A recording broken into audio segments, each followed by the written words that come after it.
طالعتني ولفت علي، أنا توقعت بأي لحظة يا أنها تصكني طراق يا أنها تسبني سبة يعني تخلي كل شعيراتي توقف. أنتي شلون تتجرئين تقولين لي هالكلام وقدامك 20 بنية؟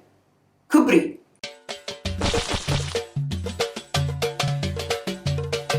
أحس إنه وجهي يعود وما له حل. أنا فوكست ولا لا؟ والله لو ما كنت فوكست احتمال راح أبكي. أنا انولدت سنة 2001، بمستوى الأجيال أنا اسمي جن زي أو جيل زي. جن زي باختصار هو الجيل اللي انولد من عام 1997 إلى عام 2012. فإذا أنتوا من هالفترة الزمنية اللي انولدتوا بهالفترة، أحس إن إحنا كلنا عندنا عادات معينة، عندنا نكت كذي مخشوشة بيننا وبين بعض ما يدرون عنها مواليد الثمانينات والتسعينات، الأحافير اللي ما أدري متى راح ينقرضون. فأنا شخصياً دائماً أربط كوني جن زي بإني ألحق على الترندات أول بأول، ترندات التيك توك والإنستغرام والسوشيال ميديا بشكل عام. فكل ما أحد يقول قطة أضحك. ليش؟ لأني أنا أعرفها. زين القطة نازلة صار لها ساعة، لا أعرفها لأن أنا جن زي، فما يطوفني شيء. أي ترند أي شيء سخيف بالدنيا ما يطوفني، ما أقول هالشيء بفخر، بس شو أسوي أنا جيلي كذي. شفتوا شلون قطت اللوم على جيلها؟ كنا مزخت شوي يا جماعة. أمبي حق اللي ما يدرون، حق اللي أعمارهم 30 وفوق، حتى الكومنتات الفترة الأخيرة بالسوشيال ميديا قاعدة تنشهر. ففي مثلا شخص معين يكتب تعليق، يقوم هالتعليق يضرب والكل يستخدمه. بالفوريو بيج مالي أو بالتيك توك كل ما أدش ويطلع لي أحد شكله محترم، شكله ذرب مؤدب، سواء كان بنية أو صبي، وايد أقرأ تعليق أمبي أحسها متربية مليون مرة. فكل ما أقرأ هالتعليق كنت أضحك لأن يصير فيني إن أمبي تخيلوا لو صدق أحد عنده القدرة والقابلية إنه يتربى مليون مرة. يمه وايد تخيلوا خلاص أنا أتربى، أحس إني أنا صرت أقوى إنسانة بالدنيا، هوب يلا ردي تربي مرة ثانية مليون مرة. way too much يا جماعة. I can't. فلاحظت إن هالتعليق دايماً ينكتب حق الناس اللي تكون أشكالها مثلاً مو بالضرورة ترى السمات الشخصية أو الخلقة، لا، اللي مثلاً يكون صوتهم هادي، ما يصرخون بالفيديو، مثلاً أسلوبهم بالكلام مؤدب، ما يستخدمون كلمات قذرة، ما يسبون. دايماً ألقى هالتعليق بالذات اللي هو أمبي أحسك متربي مليون مرة أو أحسك متربية مليون مرة. السؤال هذا قام يدور في بالي، شنو هي الكرايتيريا أو شنو هي المعايير اللي تبين إذا الشخص كان متربي مليون مرة ولا لا؟ good news يا جماعة، ألف الحمد لله على هالخبر السعيد. أنا بكل فخر وقوة وجمال أقول إني أنا متربية مليون مرة. خلي أسمع أحد يقول لا. أنا بس أبي أجرب أسمع أحد يقول لا. بس صج أمي وأبوي وايد تعبوا على تربيتنا. مرات لما أتمشكل، لما أحط نفسي بمشكلة وأمي تزفني أو أدخل معاها بخلاف ولا نقاش، دائما أقول لها ترى على الأقل مثلا أنا ما قاعدة أروح أبيع مخدرات، ولا إني أنا قاعدة أسوي أي شيء غلط بالشوارع، ولا إن أنا مثلا سمعتي سيئة. فأمي دائما تقول لي إن حبيبتي إيش حقة تقارني نفسك بالأسوأ، قارني نفسك بالأفضل. شيء كذي طق بمخي، صار فيني واو you know what ما أضحك. أوكي بس كوكي تكفين عطيني 3 إثباتات إن أنتي متربية مليون مرة. تم؟ حاضر. شوف أنا راح أتكلم عن أكثر من موضوع وأتمنى ما أطول. التربية بالنسبة لي هي فقاعة ومنها أسهم، تطلع منها أسهم وايد، وكل سهم يتكلم عن شغلة أنا مريت فيها مو بالضرورة خلال طفولتي، يمكن ليه الحين. أولها يا جماعة التنمر. Oh my God bro. الحين بيقولون أوه كوكي استخدمت مصطلح كبير، يمكن أقصد هذا النوع من التنمر، ما تدرون يعني. لما أفكر فيها الشخص اللي يتنمر أو الشخص اللي يتطنز عادة ما عنده شيء، إنسان فارغ وممل، فعلشان يطلع شخصية من العدم يحاول إنه يستصغر الآخرين، أو إنه هو يحاول إنه مثلاً يطلع نفسه هو أكبر وأحسن من الكل. وطبعاً المضحك المبكي إن في شريحة من المتنمرين كبروا وصاروا ولا شيء فعلاً، وبنفس الوقت هم في شريحة ثانية من المتنمرين كبروا وصاروا ناس وايد ناجحة، والحياة فتحت لهم مجالات وايد وصاروا ناس يعني كبار. إنزين كوكي شنو علاقة إنك أنتي متربية مليون مرة؟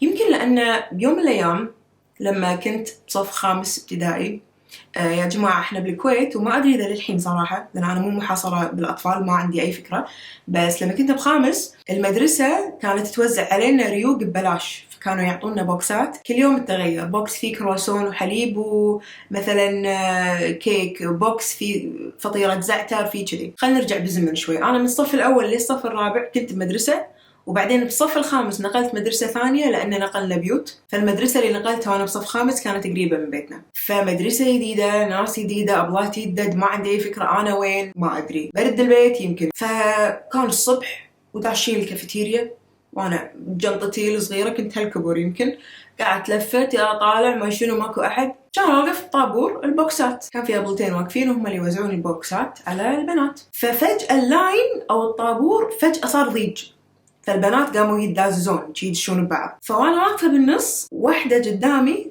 ابي اقول اسمها، صيورة حقول اسمها لأن أتوقع إن هي مو معنا بالأرض الحين، اسمها جمانة. اللي وراي دزتني فأنا طقيت بجمانة، بظهر جمانة، فلفت علي كأنها جودزيلا، طالعتني وجهها صار أحمر، عصبت حيل. وباي ذا واي ترى حتى هي كانت بصف خامس، بس فرق الطول ما شاء الله كان شاسع يعني. المهم إن هي طالعتني ولفت علي، أنا توقعت بأي لحظة يا إنها تصكني طراق يا إنها تسبني سبة يعني تخلي كل شعيراتي توقف. عصبت طالعتني كانت تقول لي شايفة حواجبك؟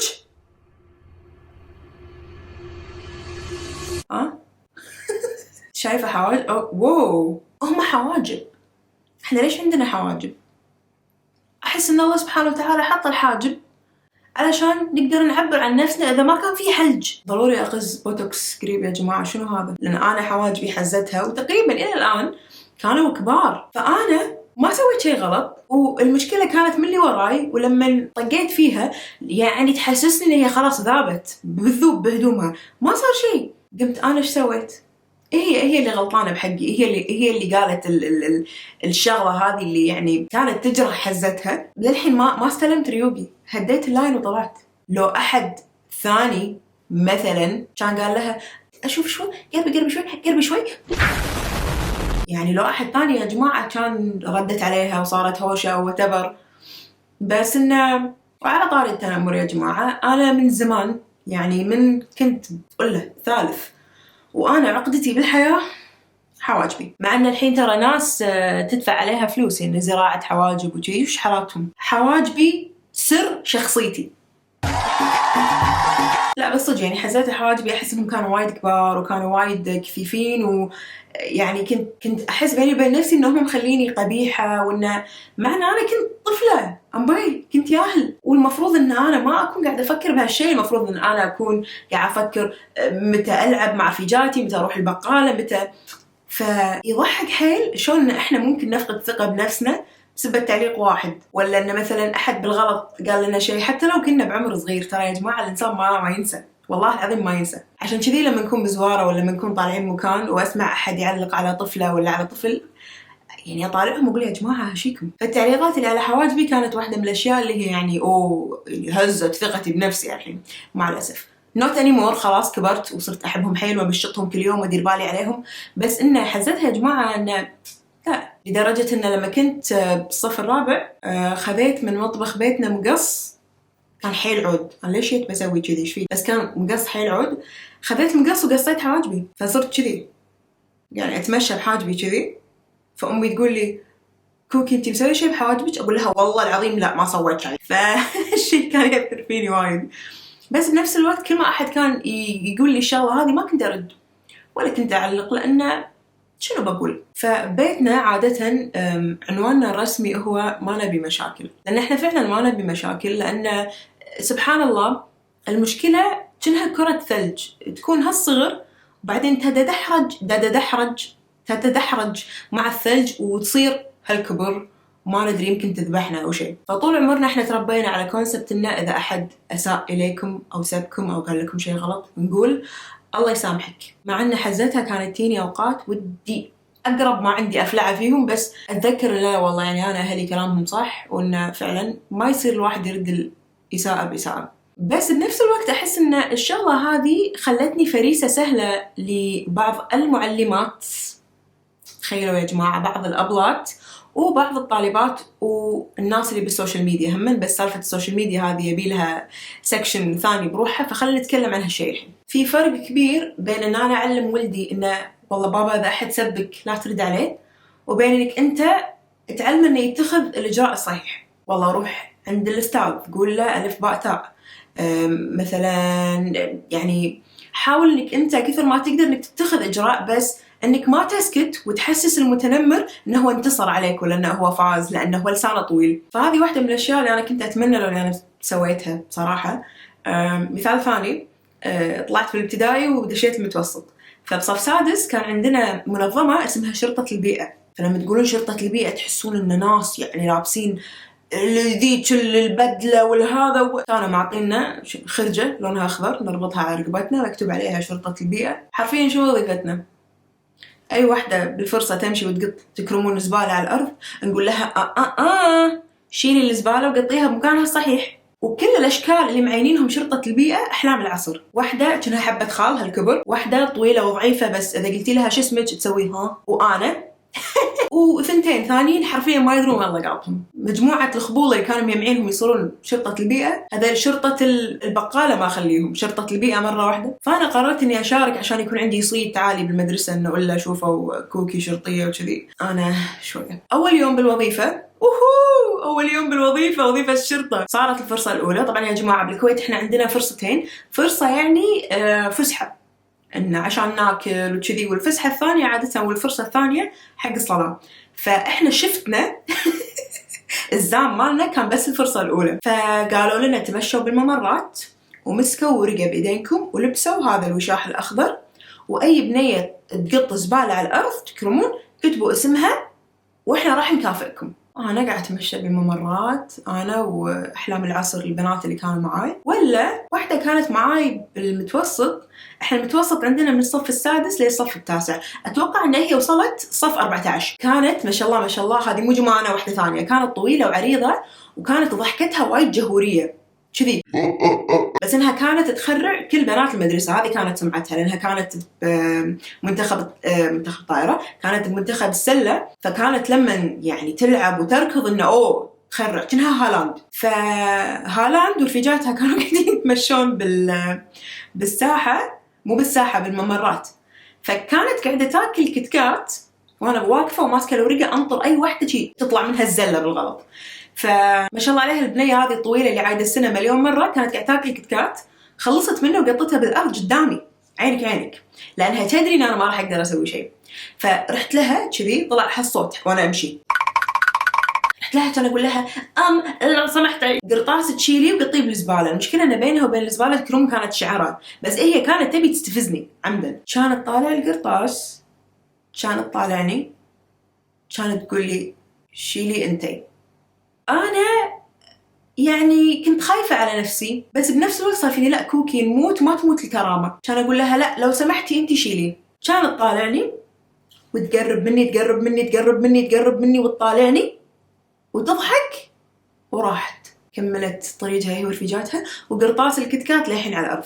كان أقول أنا شو أسوي؟ تلفت يمين ويسار كذي إنه ما حد يشوفها، شلت القرطاس قطيته بالزبالة. شنو السيكولوجية أو شنو الكيماويات اللي هني اللي تخلي الشخص ما يحترم أبسط السلوكيات اللي الوحدة لازم تلتزم فيها بمدرسة؟ خلصتي من الوسخ قطيه بالزبالة. حتى لو أنا كنت شرطة البيئة ما كنت موجودة يا جماعة، يعني اللي يقط بالمدرسة ولا يقط بالسينما ولا يقط برا السيارة يقط ببيتهم والله ما يقط ببيتهم. فاشمعنى لأن أنت بمكان عام عادي توسخ بس ببيتكم لا؟ والله بيتنا إذا أحد كان قاعد ياكل حب وطيح قشر بالغلط نسلخه قدام الناس. بس شوفوا همًا يعني علشان أنا أكون صريحة مع نفسي ومعاكم، أنا كنت طفلة أبطل شب، أو مو طفلة، كنت داشة على المراهقة، فكنت مراهقة شوية مستفزة. كنت من النوع اللي دايماً بحضن الأبلة، أنا مو فخورة بهالشيء، بس إن كنت دايماً تحت الأبلة. يعني وين كوكي بالفرصة الأولى مو مع رفيجاتها قاعدة بقسم الفنية قاعدة ترسم، بس إنه دائما كنت المراهقة اللي كافة خيرها شرها، وخصوصا عقب موقف شرطة البيئة ومواقف وايد صارت إنه يعني تنمروا علي بعض البنات. باي ذا واي لما أقول لكم تنمروا علي مو نفس المسلسلات الكورية اللي هي مسكينة من الداوم ليل هدة وهم يطقونها ويقولون والدينها، لا يعني كانوا يطنزون علي مرات، وكانوا إنه يعني يعاملوني كني أنا شبح مو موجودة which is okay عادي. بس مرة يعني مرة مثلا كل شهرين تنقال لي حشوة تزعلني ودخلني بدوامة اكتئاب عادي. أم الكتكات أتوقع الحين عندها 6 وعايشة حياتها أقوى شيء بالدنيا. المهم الله يخلي لها عيالها. تدرون شو اللي يعور أكثر من التنمر الواقعي؟ التنمر اللي بالسوشيال ميديا. ليش؟ لأن هالجيل ماكو أحد ما عنده تليفون، ماكو أحد ما عنده نت، وماكو أحد ما عنده راي، أو ماكو أحد ما عنده تعليق. خلاص هو راح الزمن اللي الواحد إذا عنده حشوة تحوس بقلبه يبي يقولها يفكر مرتين ويقول لا ما له داعي. لا الحين الكل يسولف، الكل يعلق، الكل عنده القابلية إنه يشوف حياة غيره فل HD، وعنده القدرة والقابلية إنه يعلق ويقول اللي يبيه سواء تحاسب ولا ما تحاسب. لأن الله سبحانه وتعالى ترى شاهد على كل شيء، فدائما فكروا مرتين قبل لا تعلقون عند أي حد. عصر السوشيال ميديا أو السوشيال ميديا بشكل عام أحسها سلاح ذو حدين، لأن ياما سبيت بالسوشيال ميديا وبنفس الوقت ياما كونت صداقات وعلاقات وكونكشنز مع ناس ما تصورت إني أنا راح أشوفهم بيوم من الأيام ولا أنا راح تكون عندي علاقة زينة معهم. وبنفس الوقت السوشيال ميديا عطتني الفرصة إني أنا أعرض خدماتي، أعرض مهاراتي. ويعني اليوتيوب أبسط مثال، صح إن أنا عندي 99,000 الحين، كانوا 100,000 بس في 1000 زعلوا وسووا unsubscribe، بس إن اليوتيوب إلى الأبد كانت منصتي المفضلة. على السب اللي كريته والشتايم والطنازة ستيل رديت وقاعدة أسوي الشيء اللي أنا أحبه لأني أنا أحبه. بس أرجع وأقول التنمر السوشيال ميديا يعور أكثر، لأن أنت ما تدري من وراء الشاشة. أي أحد يقدر يسوي أكاونت، مو بالضرورة يحط اسمه الصجي، مو بالضرورة يحط صورته. أبي أقول يمكن 99.9999 من الناس اللي تسب بالسوشيال ميديا أكاونتات وهمية. عادة سيكولوجية الشخص اللي يسب بأريحية وبدون ما يتوقع أي عواقب هي سيكولوجية شخص تكرمون عنده خياس من داخل، شخص مسموم. فإذا هو ما طلع سمه وما طلع خياسه على الناس راح يتعفن من الداخل. علشان كذي سبحان اللي خفف علي الموضوع هذا، وقمت أطالع الموضوع يعني من عصبية أو من زعل إلى شفقة. فالحين قمت أشفق على الشخص اللي يسب بشكل عام بالسوشيال ميديا، أو اللي مسوي له أكاونت وهمي بس علشان يطلع الخياس اللي فيه. وإذا بريد نتكلم عن التربية، أنا أعترف وأقول إن الحمد لله أني تربيت ببيئة تسمح لي أسوي الشيء اللي أنا قاعدة أسويه الحين، اللي هو أني أنا مطلع وجهي وبالسوشيال ميديا وقاعدة أكلم ناس غرب وقاعدة أعرض فيديوهاتي وقاعدة أعرض أفكاري ومعتقداتي ببلاتفورم وايد كبير. بس بنفس الوقت لليوم شوفوا وصلنا 2026 لليوم في ناس تتحسس من الشخص اللي ما يشبه عاداته وتقاليده، أو الشخص اللي ما يشبه بيئته. أنا لما طلعت باليوتيوب كنت من أوائل البنات اللي طلعوا باليوتيوب، خصوصاً هني بالكويت. كان في قبل يوتيوبرز بنات، بس بالمحتوى اللي أنا كنت أسويه ما كنت أشوف إنه في وايد بنات نفسي. ولما بلشت ألاحظ إنه ماكو بنات وايد نفسي، شوي شوي يعني سبحان الله على كثر ما إنه فيه تعليقات إيجابية، ممكن تعليق واحد سلبي يعفس لي مو يومي، يعفس لي الشهر كله. فاللي ضحكني إنه للحين أذكر أغلب التعليقات هذه كانت بسياق إنه أنتي ليش ما تحطين ميك اب؟ أنتي ليش شكلك كذي؟ ما عندنا بنات يلبسون هودي لأن الهودي بس حق الصبيان. ها فهمتوا قصدي؟ وباي ذا واي يا جماعة، تدرون حتى تعليق الحواجب وصل لليوتيوب مرة، يعني لليوم ما أدري ليش أذكر التعليق هذا، بس في واحد كتب أو واحدة إنه حطي لنا روتين اعتنائك بحواجبك، وحاطوا ويوه تضحك، يعني طنازة أشكرها. لليوم أذكر هالتعليق وما تخطيته، لأني فعلا مستعدة أحط لكم طريقة اعتنائي بحواجبي. شفتوا الموضوع هذا كل اللي أنا تكلمت عنه حرفيا أقدر أختصره بجملة واحدة: الطبيعة ضد التنشئة. الطبيعة اللي هما جيناتنا وراثتنا، التنشئة هي طريقة اللي الشخص يتربى فيها من كان صغير، أو الصفات أو السلوكيات اللي يشوفها ببيته فهو يقوم يتبناها من الصغر لين يكبر. سنة 1961 كان في سايكولوجيست اسمه ألبرت بانديورا سوى تجربة اجتماعية اسمها ذا بوبو دول أو لعبة البوبو. كان في جروبين من الأطفال، جروب A وجروب B. جروب A وروهم إنسان بالغ راشد قاعد يكفخ لعبة، وقاعد يطقها وقاعد يستخدم مسدس وقاعد يستخدم أسلحة. فاليهال قاعدين يشوفون إن هذا الشخص البالغ الراشد قاعد يتهاوش مع اللعبة ويطقها ويعورها كثر ما يقدر. بعدين جروب بي وروهم إنسان ثاني قاعد يلعب مع اللعبة بالعدال وقاعد يمسح عليها وقاعد يلعب ألعاب ثانية يم اللعبة بطريقة جدا هادية وفيها مستوى عالي من الحنية. بعدين يابوا الجروبين، جروب A وجروب B، ودخلوهم نفس الغرفة اللي فيها الدول أو اللعبة وقالوا لهم سووا اللي تبونه. جروب A بالضبط قلد سلوك الإنسان اللي كان قاعد يطق اللعبة وقاعد يعورها، وجروب B أغلبهم قلدوا الشخص اللي كان قاعد مع اللعبة بحنية وما قاعد يأذيها وقاعد يعاملها وبحب وحنان. اللي استنتجه ألبرت بانديورا إن بعض السلوكيات ما تكون وراثية بالضرورة، بعض السلوكيات إحنا نتبناها لأننا قاعدين نشوفها وأوتوماتيكلي نفترض إنها صح. فلما تكون بنية طالعة من بيئة متروسة سب و24 ساعة أهلها ما تطلع من حلجهم كلمة زينة، شلون أنا أتوقع البنية هذه تيلي بالمدرسة وتقول لي كلام مثل العسل؟ أكيد هي راح تيلي المدرسة وراح تكون نتاج بيتها، بيئتها وتربيتها. فمو بالضرورة الطفل ينولد خبيث أو متنمر أو عنده مشاكل نفسية. سبحان الله، الطفل نفس الطين، بيئته والناس اللي قريبة منه تشكله بالطريقة اللي هم متعودين عليها. وبنفس الوقت لما يجي طفل عايش ببيئة فيها احترام، فيها تقدير، فيها أدب، حتى لو انسب 1000 مرة لو شي يسوي ما راح يقدر يرد الإساءة نفسها. فاللي أبي أوصله يا جماعة، أنا مو أم، بلا أنا أم حق 4، بس لا، من صدقي التربية شيء جدا صعب ومو الكل يقدر عليه، لأني أنا شفت بعيوني أكثر من مثال، أكثر من قضية قاعدة تثبت لي إن التربية مو حق أي أحد. فاللي مو قدها لا يربي أو لا يجيب بلا صح. ودائما الشخص اللي يحس إنه متربي في بيئة ما كانت عادلة بالنسبة له أو بيئة هو ما كان مرتاح فيها،